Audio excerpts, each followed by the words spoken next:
प्यारे बच्चों, आज अध्याय 1 हमारे आसपास के पदार्थ उसके प्रश्नों को देखेंगे। कुछ प्रश्न उसमें हैं तो प्रश्नोत्तर भी आप कर लेंगे। पहला है, निम्नलिखित में कौन से पदार्थ हैं? मैंने पदार्थ की परिभाषा आपको लिखाए हैं। कुर्सी, वायु, स्नेह, गंध, घृणा, बादाम, विचार, शीत, नींबू, पानी इत्यादि।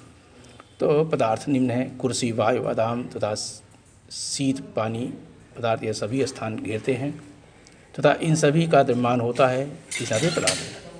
अगला प्रश्न है कि निम्नलिखित परीक्षण के कारण बताइए। गर्मा गर्म खाने की गंध कई मीटर दूर से ही आपके पास पहुंच जाती है, लेकिन ठंड खाने की महक लेने के लिए आपको उनके पास जाना पड़ता है। प्रश्न है, तो किसी पदार्थ की गंध या महक हमें तब अनुभव होती है जब गंध के कण वायु में मिश्रित होकर हमारी नाक तक पहुँचते हैं।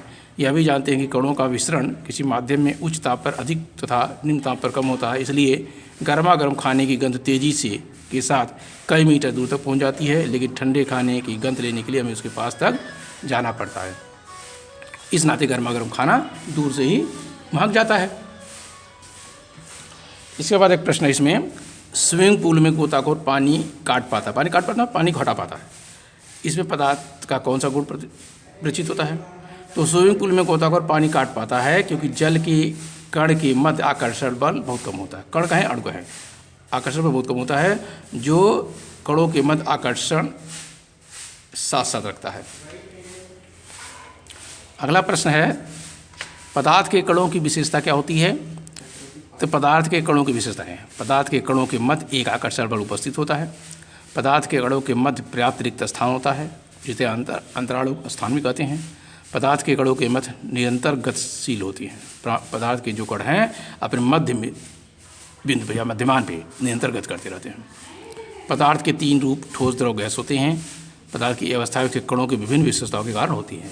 कणों की विशेषताएं या अणुओं की विशेषताएं अर्थात उनके अणु करीब करीब होंगे, बहुत तो सघन होंगे, दृढ़ होंगे, मजबूत होंगे तो ठोस कहलाएंगे।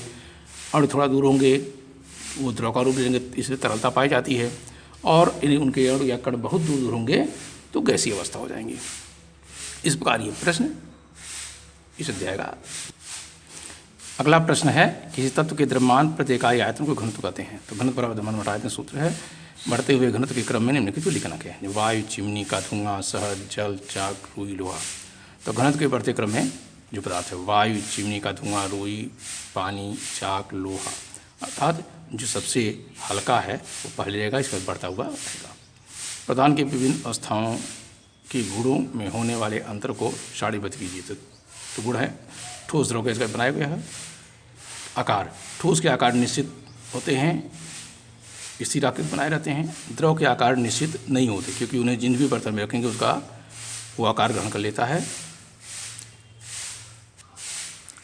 दृढ़ता, मजबूती, ठोस दृढ़ होते हैं, द्रव दृढ़ नहीं होते, वो बहशक्ति से तरता गुण पाया जाता है। आयतन, ठोस का आयतन निश्चित होता है क्योंकि वो दृढ़ होते हैं, मजबूती से बधे रहते हैं, तो आकार आयतन दोनों निश्चित होता है। द्रव के आयतन निश्चित होते हैं। संपीडन, ठोस असंपीडित होता है, असंपीडित माने बहुत कम कंपन करते हैं, द्रव बहुत कम संपीडित करते हैं, अर्थात कंपन तो करेंगे लेकिन कम करेंगे। फिर कणों के बीच अंतराणु बल, कणों के बीच अंतराणु बल, अर्थात ठोस के कणों के बीच अंतराणुविक बल बहुत कम पाया जाता है, मतलब बहुत सन्निकट पाए जाते हैं।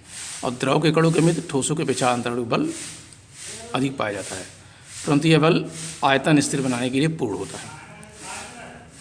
कणों में कंपन कर लिए तो ठोस के कणों में की गति, कंपन गति होती है बहुत कम होती है। द्रव के कणों की गति कंपन होती है परंतु ठोस से अधिक, एक दूसरे से अलग नहीं होते। गैस के लिए, गैस का आकार निश्चित नहीं होता, गैस दृढ़ नहीं होती, गैसों का कोई आयतन निश्चित नहीं होता क्योंकि जिस भी बर्तन में उसका आकार ग्रहण करेंगे आयतन भी ग्रहण करेंगे। गैस बहुत ही अधिक संपीडनशील क्योंकि उसके और बहुत दूर दूर होते हैं, तो जो ही स्वतंत्र हो जाएंगे वो संपीडन करते हैं। संपीडन माने इधर उधर कंपन करना। गैसों के कणों के बीच अंतराणु बल बहुत कम होता है, यानी एक दूसरे को बहुत कम बल से आकर्षित करते हैं, अर्थात नगण्य, और अधिक आयतन घेरता है। इस नाते जिस बर्तन में रखा जाए उसका आयतन ग्रहण कर लेते हैं और वही आकार।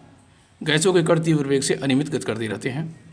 इस प्रकार ठोस, द्रव, गैस के अंतर आपको बताया गया।